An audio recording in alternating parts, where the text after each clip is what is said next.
2 minute 3 minute পরে সন্তান বাইরে থেকে ডাক দেয়, আব্বা বের হয়ে যাও, বিপদ।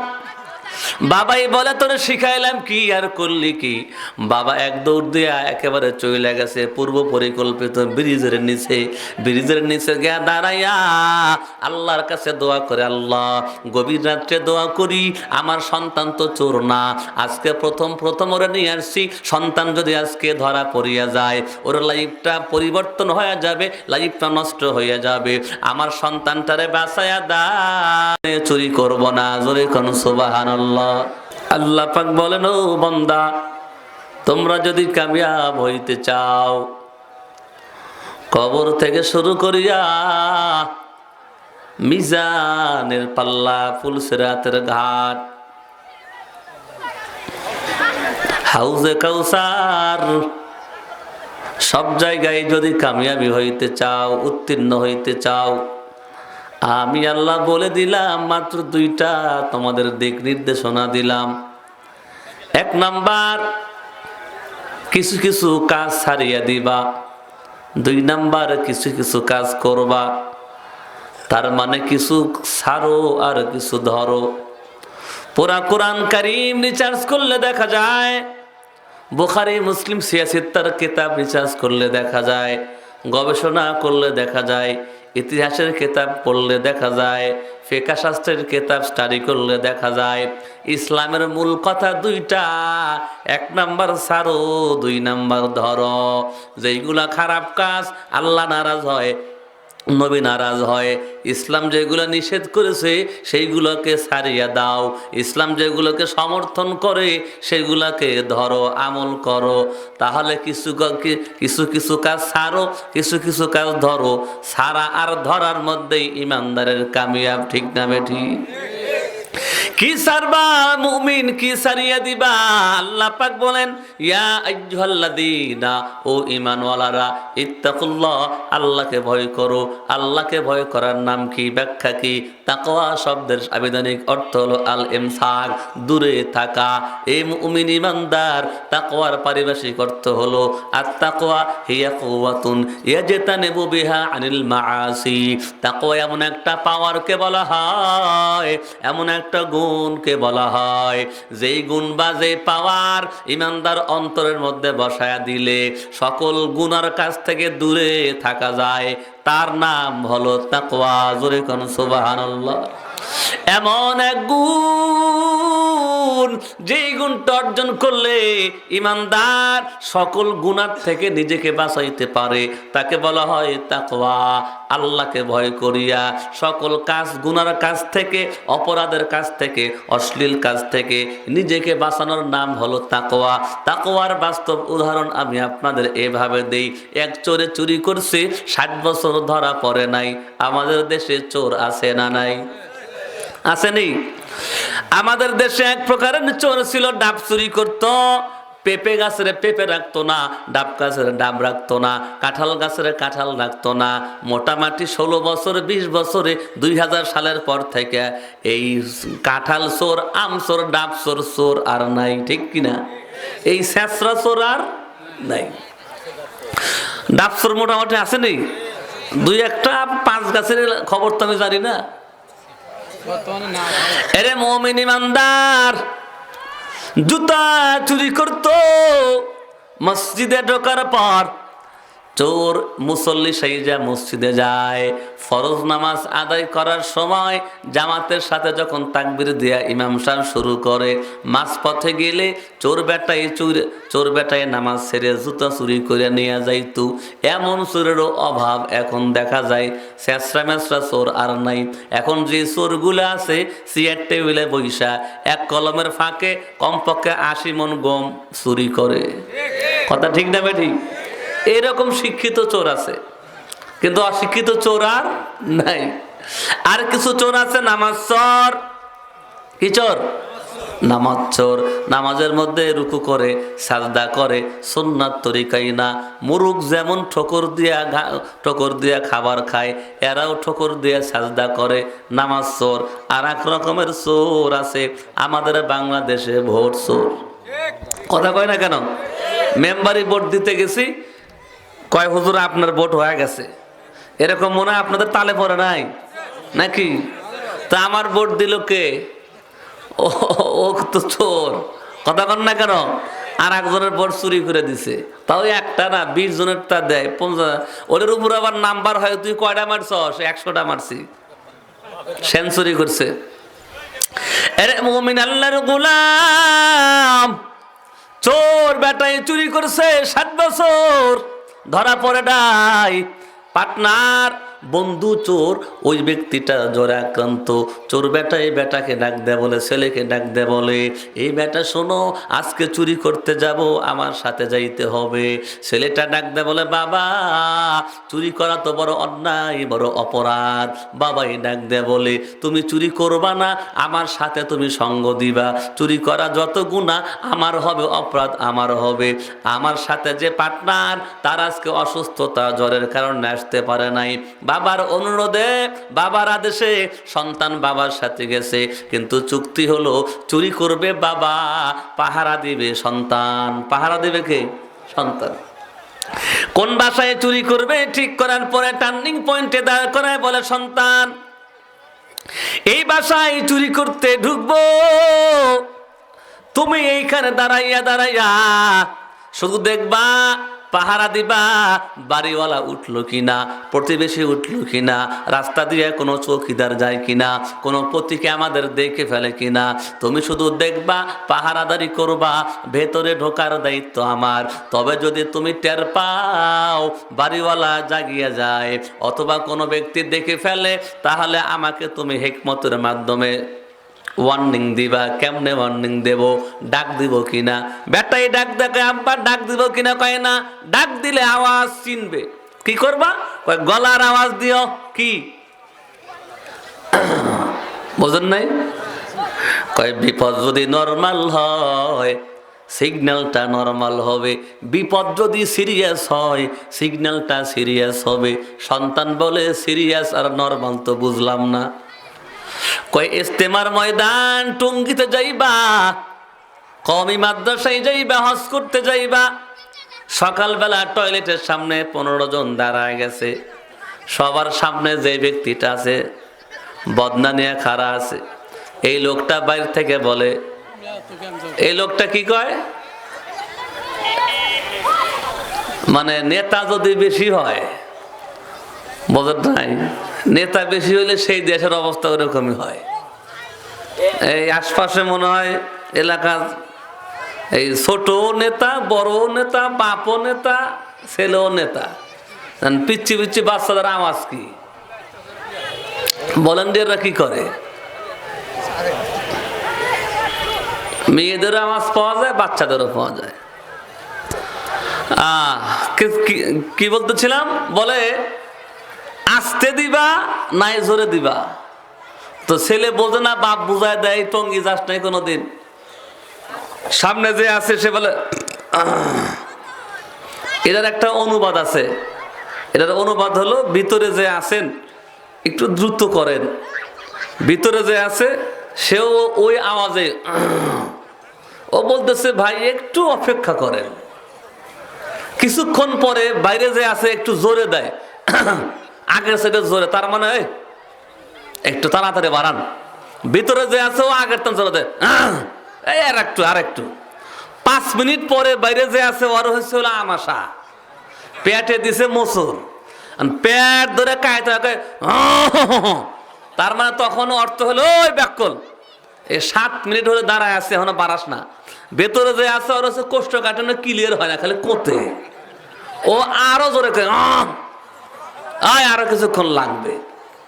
তাহলে আওয়াজ একটাই, নরমাল আর সিরিয়াস আছে না নাই? বাপে কয় যদি বিপদটা সিরিয়াস হয় তো জোরে আওয়াজ দিবি, আর বিপদ যদি নরমাল হয় আস্তে করে আওয়াজ দিবি। তাহলে আমি বুঝবো যে বিপদটা ছোট না বড়, সেই অনুযায়ী প্রিপারেশন নিয়ে দৌড় দেব। বাস, চুক্তি শেষ। বাবাই ঢুকলো ভেতরে, সন্তান পাহারা দেয়, বাহিরে চুরি করে। 1-2 মিনিট পরে সন্তান বাবারে কি বইলা ডাক দিবে আর মনে নাই। 2 মিনিট 3 মিনিট পরে সন্তান বাহির থেকে ডাক দেয়, আব্বা বের হয়ে যাও, বিপদ। বাবাই বলে, তোরে শিখাইলাম কি আর করলি কি? বাবা এক দৌড় দিয়া একেবারে চলে গেছে পূর্ব পরিকল্পিত ব্রিজের নিচে। ব্রিজের নিচে গিয়া দাঁড়াইয়া আল্লাহর কাছে দোয়া করে, আল্লাহ গভীর রাত্রে দোয়া করি, আমার সন্তান তো চোর না, আজকে প্রথম ওরা নিয়ে আসছি, সন্তান যদি আজকে ধরা পড়িয়া যায় ওর লাইফটা পরিবর্তন হয়ে যাবে, লাইফটা নষ্ট হয়ে যাবে, আমার সন্তানটারে বাঁচায়া দাও, চুরি করব না। জোরে কোন সুবহানাল্লাহ। এদিকে সন্তানের কোনো বিপদ নাই, নরমালি হাঁটিয়া হাঁটিয়া বাবার কাছে ব্রিজের নিচে চলিয়া যায়। বাবা ডাক দিয়ে জিজ্ঞেস করে, ও সন্তান তুমি কেন আমারে ডাক দিলা? শিখাইলাম কি আর করলা কি? সন্তান ডাক দে বলে, বাবা এত বড় বিপদ, মহা বিপদ, বিপদটা মহা হওয়ার কারণে, বড় হওয়ার কারণে আস্তে আর জোরে গলার আওয়াজ দেওয়ার কথা মনে নাই, এই জন্য ডাইরেক্ট তোমার আব্বা বইলা ডাক দিছি। বাবাই ডাক দে বলে, তাহলে বিপদটা কি আমারে বলো, আমি একটু শুনি। সন্তান ডাক দে বলে, শোনো, এখানে কোনো পুলিশ আসে নাই, এখানে কোনো আর্মি আসে নাই, এখানে কোনো চৌকিদার আসে নাই, এখানে বাড়িওয়ালাও দেখে নাই, তাহলে বিপদ কেমনে মহা বিপদ হয়ে গেল? সন্তান ডাক দে কয়, বাবা আপনি যখন ভিতরে চুরি করতে ঢুকলেন, আমি সামনের দিকে তাকায় দেখি কেউ নাই, পিছনের দিকে তাকায় দেখি কেউ নাই, বাম পাশে নজর দিলাম কেউ নাই, ডান পাশে নজর করে দেখি কেউ নাই, সবাই ঘুমে ব্যাভুর, পুরা এলাকা নীরবে নিস্তব্ধ ঘুমে ব্যাভুর হয়ে গেছে। আকাশের মধ্যে কোনো পাখির আওয়াজ নাই, একটা গাছের পাতাও পড়ে না, তাইলে কেমনে বিপদ মহা হইল? সন্তান ডাক দে বলে, বাবা সামনে পেছনের ডাইনে বামে তাকাইলাম কেউ নাই, হঠাৎ করিয়া আকাশের দিকে তাকাইছি, আমার ইমান আমারে বলিয়া দেয়, কোরআন কারীম বলিয়া দেয়, লা তাখুযুহু সিনাতু ওয়ালা নাউম। আল্লাহু আকবার, জোরে বলেন। সন্তান ডাক দেখে, বাবা সামনে পেছনে ডাইনে বামে কেউ নাই, কেউ নাই, আমার কোরআন আমার ইমান আমাকে বলিয়া দেয়, আসমানের দিকে তাকায় দেখ, আল্লাহ তাআলার ঘুম নাই, জীবনীও নাই, দুনিয়ার কেউ না দেখলেও কে দেখে? আওয়াজ করে বলেন, কেউ না শুনলেও কে শোনে, কেউ না জানলেও কে জানে? সন্তান ডাকতে বলে, বাবা সামনে পিছনে ডাইনে বামে কেউ নাই, আকাশের দিকে তাকাইলাম, আমার ইমান আমাকে বারবার বলে, দুনিয়ার সব চোখকে ফাঁকি দেওয়া যায়, আল্লাহর চোখকে ফাঁকি দেওয়া যায় না, এই জন্য আমি তোমাকে মহাবিপদ মনে কইরা তুমি চুরি করো, কেউ দেখে না, আমার আল্লাহ দেখে, কিয়ামতের ময়দানে আল্লাহর আদালতে দাঁড়াইতে হবে, এই জন্য বিপদটা মহাবিপদ, আমি তোমার আব্বা বইলা ডাক দিছি। দুনিয়ার কেউ যেটা না দেখে, আওয়াজ করে বলেন, সেটা দেখে কে? এটার নাম হলো তাকওয়া। আমি যেখানেই থাকি, যেভাবেই থাকি, যা কিছু করি আর বলি, দুনিয়ার কেউ না দেখলে আল্লাহ দেখে, আল্লাহ বুঝে, আল্লাহ জানে। কিয়ামতের ময়দানে আল্লাহর সামনে বিচার হবে, আল্লাহর সামনে দণ্ডায়মান হতে হবে, আল্লাহ বিচার করবে, জিজ্ঞাসা করবে। এই কথা বিশ্বাস করিয়া সকল গুনাহ থেকে বেঁচে থাকার নাম হলো তাকওয়া। আল্লাহু আকবার, জোরে বলেন। এই ঈমান, এই চেতনা, এই আকীদা, এই মানসিকতা, এই বিশ্বাসের নাম হলো তাকওয়া। এটা বিশ্বাস করে আমি যা করতেছি, যা বলতেছি, দুনিয়ার কেউ না দেখলেও আল্লাহ দেখতেছেন, বুঝতেছেন, জানতেছেন, হিসাব হবে, এই কথা মনে করে সকল জাহেরি বাতিনি গুনাহ থেকে নিজেকে পরহেজ রাখার নাম হলো তাকওয়া, আল্লাহর ভয়। আল্লাহ বলে, বান্দা তুমি যদি কামিয়াবি অর্জন করতে চাও, তুমি যদি সফলতা পাইতে চাও, ইত্তাকুল্লাহ, আমি আল্লাহকে ভয় করে জাহেরি বাতিনি ছোট বড় সকল গুনাহ ছাড়িয়ে দাও। তাহলে আমাদের 1 নম্বর কাজ কি? জাহেরি, বলেন, জাহেরি বাতিনি ছোট বড় সব গুনাহ পরিত্যাগ করা। আমরা বড় আবেদ খুঁজি, বড় আবেদকে, আল্লাহর ওলিকে, বুজুর্গকে। আমার নবী বলেন ইত্তাকিল মাহারেম তাকুন আবাদান নাস। নবীজি বলে তুমি যদি বড় আবেদ হইতে চাও, বড় ইবাদতওয়ালা হইতে চাও, সকল গুনাহের কাজ ছাড়িয়া দাও। এই যুগে যেই ব্যক্তি গুনাহ ছাড়িয়া দেয় সেই ব্যক্তি হলো সবচাইতে বড় আবেদ, আল্লাহওয়ালা। আল্লাহু আকবার জোরে বলে।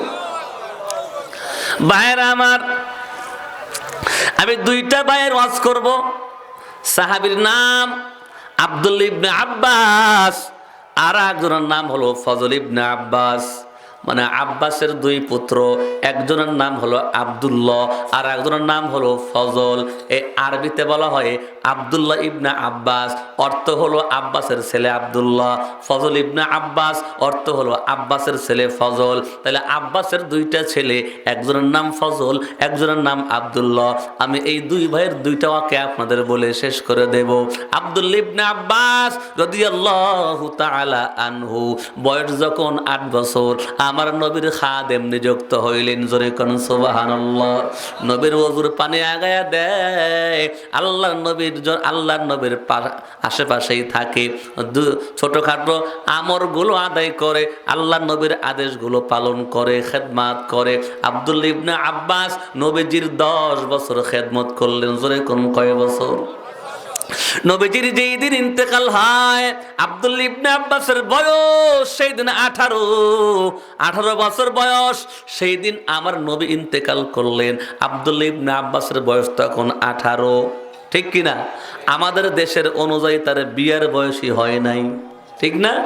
18 বছর।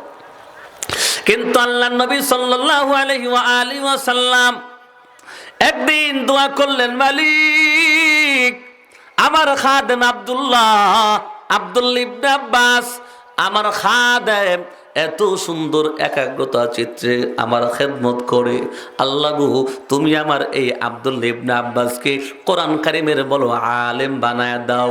আমার নবীর দোয়া আল্লাহ কবুল করলেন। সাহাবা একরামদের ভেতরে কোরআন কারীমের সবচাইতে বড় তাফসীর কারক যিনি, তার নাম হলো এই আব্দুল্লাহ ইবনে আব্বাস। আল্লাহু আকবার জোরে বলেন। ওনাকে বলা হয় রঈসুল মুফাসসিরিন। সকল কোরআন কারীমের তাফসীর কারকদের সেরা শ্রেষ্ঠ তাফসীর কারক হলেন এই আব্দুল্লাহ ইবনে আব্বাস, যার বয়স কিন্তু নবীজির ইন্তেকালের সময় মাত্র 18 বছর। নবীজির দোয়ার বরকতে বড় আলেম। নবীজি দুনিয়াতে নাই, নবীজি ইন্তেকাল করলেন। সাহাবা একরামদের এক জামাত, যেহেতু বড় আলেম আব্দুল্লাহ ইবনে আব্বাস, এক বড় জামাত আইসা আব্দুল্লাহ ইবনে আব্বাসের কাছে ফতোয়া তলব করলেন। ও আব্দুল্লাহ ইবনে আব্বাস, তোমার কাছে জানতে চাই, ভালো করে বুঝবেন। সাহাবা একরামদের এক জামাত আইসা আব্দুল্লাহ ইবনে আব্বাসের কাছে বলে, ও আব্দুল্লাহ ইবনে আব্বাস, নবীজির খাদেম সাহাবী, আপনি তো বড় আলেম, আপনার কাছে আমরা প্রশ্ন করে জানতে চাই।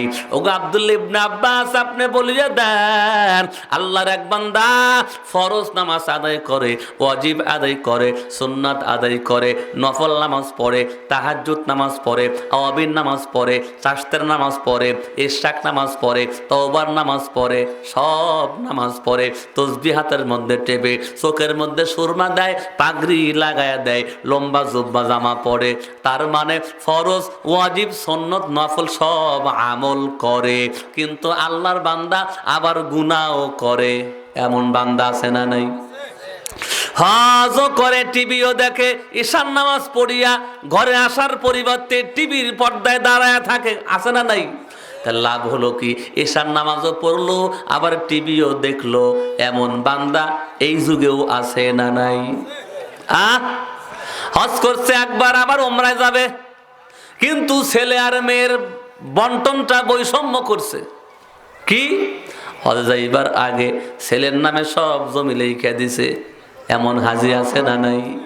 ওরে হাজি সাহেব, হজ না করলে গুনাহ হবে, হজ না করলে ফরজ হওয়ার পরে হজ না করে মারা গেলে ইহুদি আর খ্রিস্টান হয়ে উঠবে, এই জন্য হজ করতেই হবে যদি হজ ফরজ হয়ে থাকে। তবে 100 বার হজ করলেও হিসাব দিতে হবে, তোমার সন্তান ছেলেকে কেন বেশি দিলা, মেয়েকে কেন কম দিলা, ঠিক না বেঠি? আইল ঠেলে আসেনি? আইল ঠেলা তো সব ফরজ করে, চিল্লাল যায়, জামাতে যায়, চরমনায় যায়, আন্দোলনে যায়, ভালো কাজ সব করে মাশাআল্লাহ। কিন্তু জমিতে গেলে আইলে যে কোপ দিছে তাতে আর এক কোপ দিলে পানি গড়ে আসবে। কথা ঠিক না? এবার ঠিক। একে বলে শ্বাস কোপ। কি কয়? শ্বাস কোপ। হাজী সাহেবের কোপ দেখলে এটা শ্বাস কোপ বলে, অর্ধেক আইল কাইটা নামায়। তো আব্দুল্লাহ ইবনে আব্বাসের কাছে আইসা প্রশ্ন করলেন, এক আল্লাহর বান্দা সমস্ত নেক আমল করে কিন্তু গুনাহও করে পাইকারি দরে, আর এক আল্লাহর বান্দা শুধু ফরজ ইবাদত করে, রমজান মাসের রোজা সারা বছর বৃহস্পতিবার রোজা রাখে না, সোমবারও রোজা রাখে না, শুধু রমজান মাসের রোজাগুলো রাখে, ফরজ রোজাগুলো রাখে, আবার শুধু ফরজ নামাজ, ওয়াজিব নামাজ, সুন্নতে মুআক্কাদা পড়ে, নফল আওয়াবিন স্বাস্থ্য পড়ার সুযোগ হয় না। এত কথা আপনারা কন কেন? এই কথা কন কেন? আরে ভলান্টিয়ারের জন্য কথা কথা যায় আছে নাকি? আমি ওটাই শুনবো না, আমি ওয়াজ করবো। ওয়াজ করা কি সহজ মনে করলেন? কথা মানে করা যায় না। শোনেন কি বলতেছিলাম, উনি ফরজ, ওয়াজিব, সুন্নতে মুআক্কাদা এই তিনটা মানেন, পড়েন, আদায় করেন, কিন্তু নফল যেমন সূর্য ওঠার আধা ঘন্টা পরে ইশরাক, চাশ, আওয়াবিন এগুলা পড়তে পারেন না।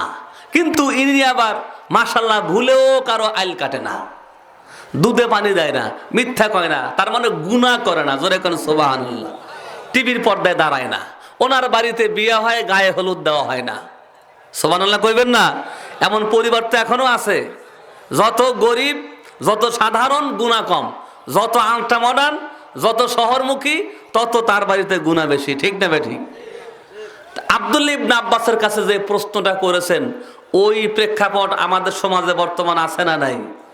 কিছু মানুষ যেমন টুপি পরে, যেমন ইবাদত করে, তেমনি আবার গুনাহকেও গুনাহ মনে করে না, পাইকারি দরে সব গুনাহ করে। ঠিক না বেঠিক? আর দুই একজন আছে এমন, শুধু ফরজ, ওয়াজিব, সুন্নাতে মুআক্কাদা আমল করতে পারে, ব্যস্ততার কারণে ইচ্ছা থাকলেও নফল ইবাদতে অংশগ্রহণ করতে পারে না। কিন্তু এই আল্লাহর বান্দা হালাল খায়, হারাম খায় না, মিথ্যা কয় না, সত্য কয়, এমন বান্দা আছে না নাই? আব্দুল্লাহ ইবনে আব্বাসের কাছে প্রশ্ন করা হলো, ওগো আব্দুল্লাহ ইবনে আব্বাস, আপনি বলেন এই দুই ব্যক্তির মধ্যে আল্লাহর জান্নাতে আগে যাবে কে? জোরে কোন সুবহানাল্লাহ। কে আল্লাহর কাছে ভালো, কে আল্লাহর কাছে প্রিয়? এই ফতুয়াটা তো আমাদেরও জানা দরকার আছে, আছে না নাই? আব্দুল্লাহ ইবনে আব্বাস কি উত্তর দিলেন তার আগে আমি আপনাদের একটা বাংলা ফতুয়া শিখাই। আপনার বিরক্ত হইতেছেন? এক চাচা ঘাড় তেরা, মনে করেন উনি যেটা বলবে সেটাই। তো চাচা চাচিকে ডাক দিয়ে বলতেছে, আজকে তো সোনামুখী হাট লাগবে, তো কি বাজার করা লাগবে বলো।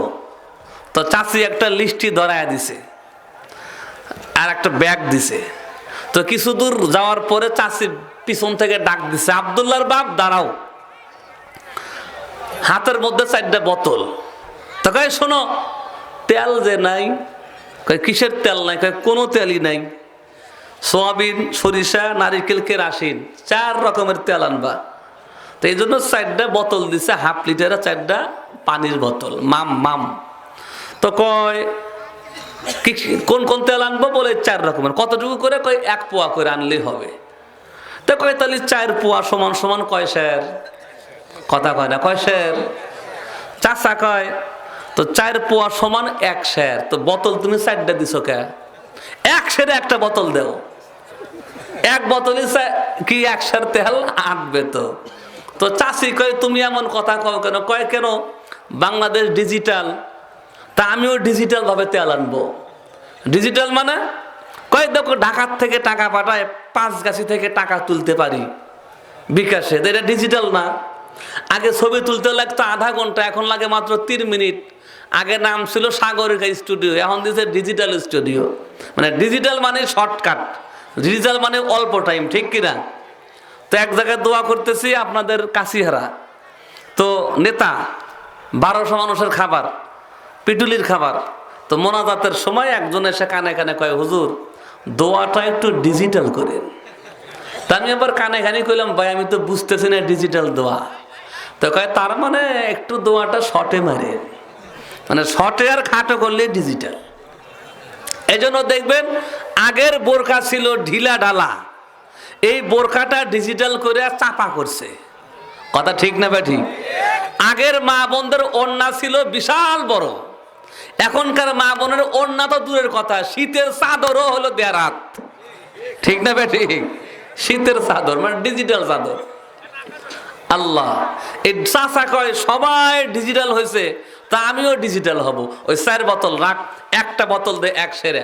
চাচা তো বইয়ের কথা শুনবই না, গার তারা করে 1 সেরে বোতল নিয়ে এসছে। নিয়ে এসে সোনামুখী বাজারে যায়, বলে বেটা তেল লেবু হলো মোট 1 সের, 1 পোয়া সরিষা দিবা, 1 পোয়া সয়াবিন দিবা, আর 1 পোয়া নারিকেল দিবা, আর 1 পোয়া কেরাসিন দিবা।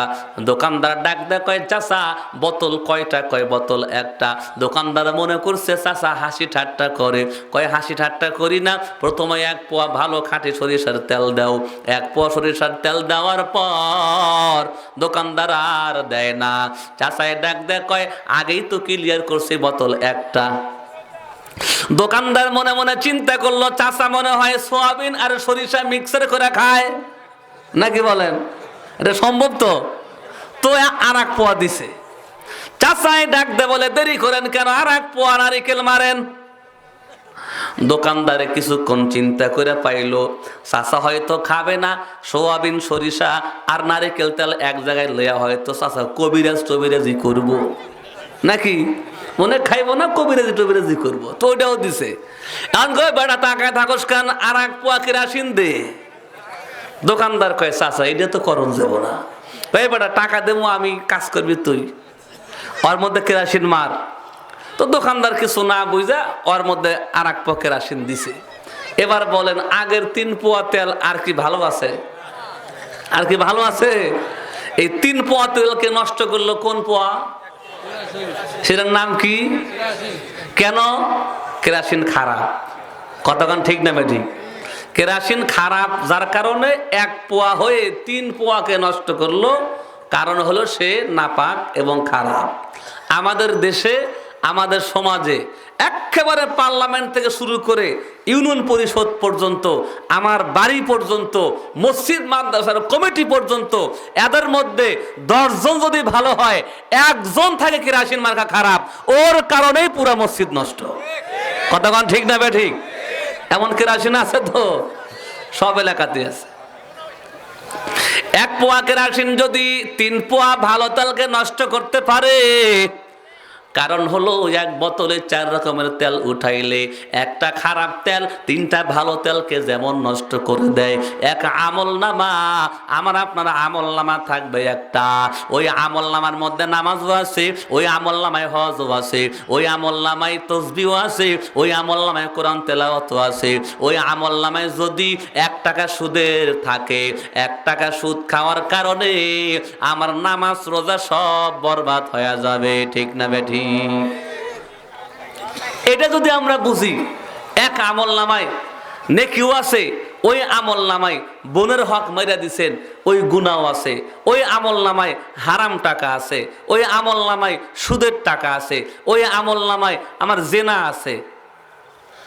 তাহলে খারাপ যদি অল্প হয়, ভালো যদি বেশি হয়, খারাপটার পাওয়ার বেশি। কথা ঠিক না বেঠিক? এই জন্য আব্দুল্লাহ ইবনে আব্বাস বলেন, শোনো, যেই বান্দা ফরজ, ওয়াজিব, সুন্নতে মুআক্কাদা এই 3 পর্যায়ের বিধানগুলা পালন করে, নফল বিধান পালন করতে পারে না, কিন্তু এই ব্যক্তি গুনাহে কবিরা করে না, তাহলে এই আল্লাহর বান্দা আল্লাহর জান্নাতে আগে যাবে। জোরে কোন সুবহানাল্লাহ। আর এক ব্যক্তি ফরজ, ওয়াজিব, সুন্নত, মুস্তাহাব, নফল 4 প্রকারের বিধান মানে, আবার গুনাহে কবিরাও করে, গুনাহে কবিরাও করে, এই ব্যক্তির জন্য জান্নাতে যাওয়া বড় মুশকিল হবে। আগে জাহান্নাম যেতে হবে, তারপর জান্নাত। কথা ঠিক না বেঠিক? যদি আল্লাহ মাফ না করে। এই জন্য আল্লাহ পাক বলেন, ইত্তাকুল্লাহ ও ঈমানওয়ালারা, তোমরা যদি আউয়ালুদ দুখুল প্রথমে জান্নাতে যাইতে চাও, কবরে আযাব হইতে মাপ পাইতে চাও, মিজানের পাল্লা ভারী করতে চাও, সেকেন্ডের মধ্যে ফুলসিরাতের পুল পার হইয়া জান্নাত পাইতে চাও, তাহলে দুনিয়ার বুকে যেখানেই থাকো, যেইভাবেই থাকো, আমি আল্লাহকে ভয় করিয়া সকল গুনাহ ছাড়িয়া দাও। সুবহানাল্লাহ, জোরে বলেন। গুনাহ যে ব্যক্তি ছাড়ে তার নাম হলো মুত্তাকি। আল্লাহু আকবার, জোরে কোন। আল্লাহ পাক বলেন, ওয়াসারিউ ইলা মাগফিরাতিম মির রাব্বিকুম ওয়া জান্নাতিন আরদুহাস সামাওয়াতি ওয়াল আরদ উইদ্দাত লিল মুত্তাকিন। আল্লাহ পাক ডাক দে কয়, আমি আল্লাহ জান্নাতের নাজ নিয়ামত বানাইলাম, মুফতি সাহেবের জন্য নয়, মুহাদ্দিস সাহেবের জন্য নয়, বক্তা সাহেবের জন্য নয়, শ্রোতার জন্য নয়, এমপির জন্য নয়, মন্ত্রীর জন্য নয়, চেয়ারম্যানের জন্য নয়, ধনীর জন্য না, পুরুষের জন্য না, নারীর জন্য না। আল্লাহ নির্দিষ্ট করে বলে নাই। আল্লাহ পাক কারো নামে জান্নাত বানাইছেন এমন কথা বলে নাই, কিন্তু আল্লাহ পাক এমন একটা গুণবাচক নাম বললেন, যেই ব্যক্তির মধ্যে আল্লাহর ভয় থাকে, যে ব্যক্তি প্রকাশ্যে এবং গোপনে আল্লাহকে ভয় করিয়া সকল গুনাহ থেকে বাইচা থাকে, তার নাম হলো মুত্তাকি। আল্লাহ কয়, আমি মুত্তাকি বান্দার জন্যই জান্নাত বানাইলাম। আল্লাহু আকবার, জোরে বলেন। রিকশাওয়ালা যদি আল্লাহকে ভয় করে সে হবে মুত্তাকি। আল্লাহকে আমি তার জন্য জান্নাত বানাইলাম। ভ্যান চালক যদি আল্লাহকে ভয় করে গো, আল্লাহ বলে ওই ভ্যানওয়ালার নাম হলো মুত্তাকি, আমি আল্লাহ ওর জন্য জান্নাত বানাইলাম। মুফতি সাহেব যদি আল্লাহকে ভয় না করে, ওই মুফতির নাম মুত্তাকি না, ওর জন্য আল্লাহ জান্নাত বানায় নাই। এমপি সাহেব যদি আল্লাহকে ভয় না করে, ওই এমপির নাম মুত্তাকি নয়, আল্লাহ কয়ে তার জন্য জান্নাত বানায় নাই। যার মধ্যে আল্লাহর ভয় তার নামেই জান্নাত, যার মধ্যে আল্লাহর ভয় থাকবে তার নামেই আল্লাহ জান্নাত বানাইলেন। জোরে কোন সুবহানাল্লাহ। কত বড় সুন্দর কথা। ধনী গরিব, নারী পুরুষ, আল্লাহ কোনো ভেদাভেদ রাখে নাই। যেই ব্যক্তি আমার আল্লাহকে ভয় করিয়া গুনাহ ছাড়িয়া দেয়, আল্লাহ কয় আমি তার জন্যই জান্নাত বানায়া রাখছি। আল্লাহু আকবার, জোরে বলেন।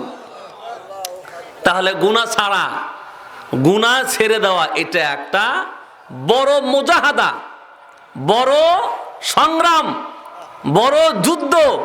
এজন্য নবী করিম বলেন, তোমরা যুদ্ধ করে আসলা, উহুদের যুদ্ধ, বদরের যুদ্ধ, আমরা এই ছোট যুদ্ধ থেকে ফিরে আসলাম, বড় যুদ্ধ আমাদের সামনে।